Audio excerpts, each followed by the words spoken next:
difficult year for everybody. So tell me what the Worcestershire LEP has been up to over the last 12 months. So at the Worcestershire LEP, obviously, COVID has dominated our sort of activity, but we had a plan set out really about supporting those businesses. So responding in the first first few weeks of the crisis in terms of helping businesses, providing that digital support as a lot of businesses moved online, but also many businesses had to keep going. I think then coming out of lockdown, we've been really focusing on supporting businesses into that recovery phase, making sure that those businesses who can access the government grants can pick them up.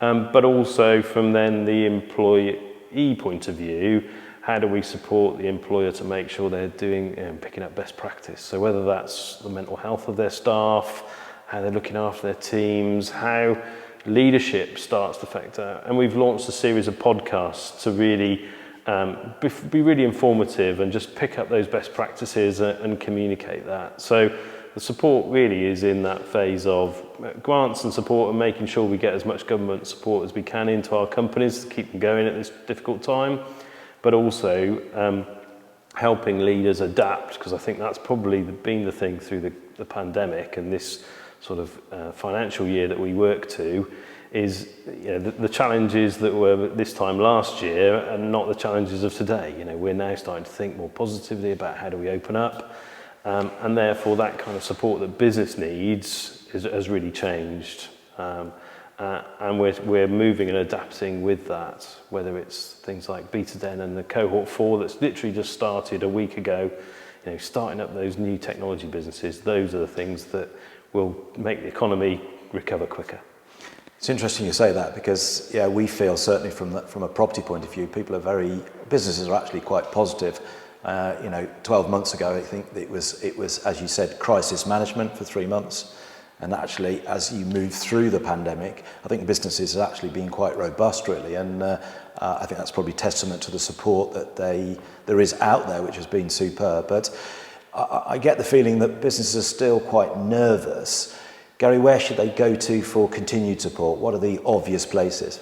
Yeah, so I would advise all companies go to Worcestershire Business Central as their first protocol. That's sort of the growth hub for the county that really signposts companies into advice, information, guidance, grants, and so it's really the hub of kind of business support in Worcestershire.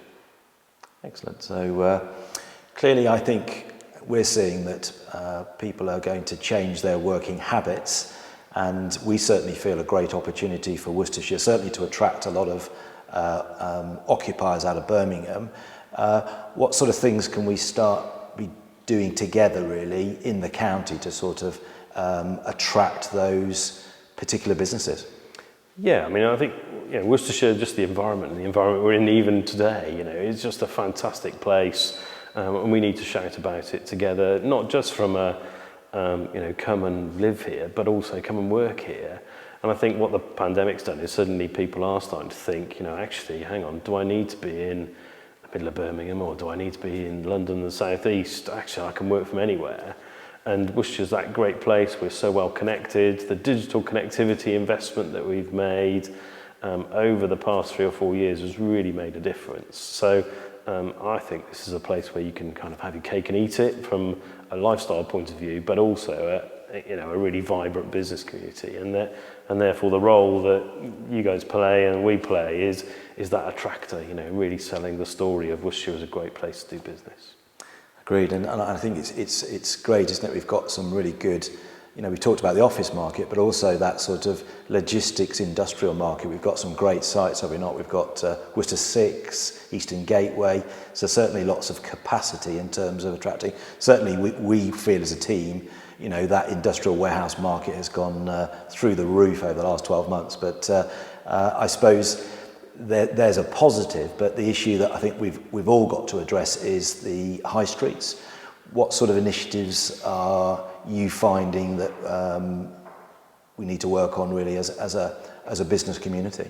I think working together with our local government partners, the colleges and the university here in Worcester, but each of the towns has its own role to play. What we're seeing is that sort of our local government partners are really getting behind, kind of master planning exercises, starting to zone opportunities, which means that we are starting to see, there's a real confidence here. Worcester and Redditch are in the government's Towns Fund. Kidderminster and Worcester have already got future high streets announcements, both 20 million, 18 million in Kidderminster and Worcester's cases. But even in the south where they haven't got that government investment, they're starting to launch investment plans. And therefore that's giving a signal to the market that we're really open for business and really looking to sort of drive those opportunities. And our high street, although like every high street, and I suppose that was the phenomenon with the pandemic, is everyone went in at the same time and the impact's been pretty similar. Whereas normally you see different sectors going at different speeds in a recession. I think we're as well placed as we can be for businesses to come in and take those opportunities.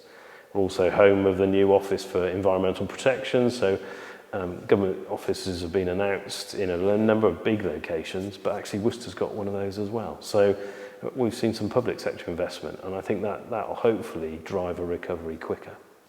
And that's what I like so much about the Worcestershire LEP, really. What you've managed to do is bring all those sort of public sector bodies together.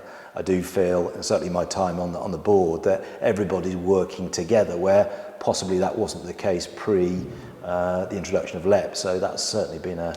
Yeah, we bring those partners together. Let's have the discussion. Sometimes there's a differential of view, but that's okay. You want that. And I think Mark, as chairman's really keen to, what's the knowledge and intelligence that we can all bring into that from different perspectives. And that then starts to bring the strategy together, which starts to bring, well, what are the things that we should be doing, and then how do we... So certainly for us, Beta Den and the Technology Accelerator is one example, but Worcestershire Jobs.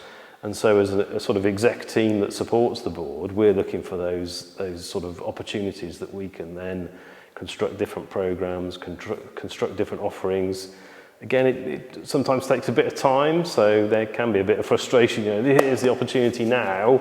How do you make that go from bang to flash? But having that sort of long-term view and saying, well, this is what we think is the next 20 years. We know, net zero and carbon reduction is going to be a driver. We know the digital agenda is really going to come into the way business operates. And I think thinking like that for a board, I think actually helps. And the fact that it's not just the board, it's the subgroups and the business community really coming together means that the LEP plays an important role in sticking the glue together to have that conversation. Doesn't mean we solve everything, but it certainly means that we're clear about what we want to achieve, and therefore where do we need to get that investment.